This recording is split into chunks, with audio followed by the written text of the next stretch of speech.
কিয়ালচি থানাতে কি বিষয় আসছে? আমরা এসেছি সারা বাংলা সংখ্যালঘু যুব ফেডারেশনের পক্ষ থেকে।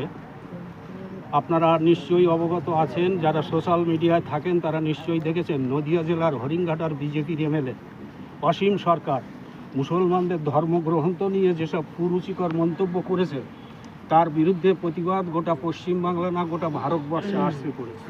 তারই ধারাবাহিকতা বজায় রাখতে আমরা গতকাল ভাঙড় এলাকার যত থানা ছিল সব থানাতে আমরা এফআইআর করেছি ওই অসীম সরকারের বিরুদ্ধে। তাকে অবিলম্বে গ্রেপ্তারের দাবিও জানিয়েছি।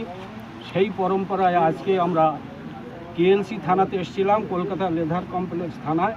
আমরা অসীম সরকারের বিরুদ্ধে এফআইআর করেছি এবং দাবি রেখেছি অবিলম্বে ওই কুলাঙ্গার অসীম সরকারকে গ্রেপ্তার করতে হবে, নাহলে আগামী দিনে আমরা বৃহত্তর আন্দোলন করতে বাধ্য হব। কেস নিয়েছে? হ্যাঁ, ওনার সসম্মানে নিয়েছে এবং আমরা দেখেছি যে গত কয়েক সপ্তাহ আগে কলকাতার ব্রিগেড প্যারেড গ্রাউন্ড ময়দানে যে লক্ষ্যকণ্ডে গীতা পাঠের অনুষ্ঠান হচ্ছিল, সেখানে একজন প্র্যাটিস বিক্রেতাকে নৃশংসভাবে মারধর করা হলো এবং যারা মারল তাদেরকে গ্রেপ্তারও করা হলো, কিন্তু সামনের দরজাতে ঢুকিয়ে পিছনের দরজাতে বার করে দিয়েছে।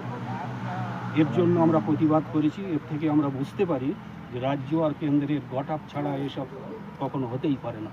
কারণ যারা সাম্প্রদায়িক সম্প্রীতি নষ্ট করছে, শান্তির পশ্চিমবাংলায় যারা অশান্তি ছড়াবার চেষ্টা করছে, বিভিন্ন ধর্মের বিশেষ করে মুসলিম ধর্মের ধর্মগ্রন্থ, ধর্মগুরু এবং ধর্মকে হেয় প্রতিপন্ন করার চেষ্টা করছে, আমরা তাদের বিরুদ্ধে কঠোর শাস্তির দাবি জানিয়েছি এবং অবিলম্বে ওই অসীম সরকারকে, কুলাঙ্গার অসীম সরকারকে গ্রেপ্তার করতে হবে।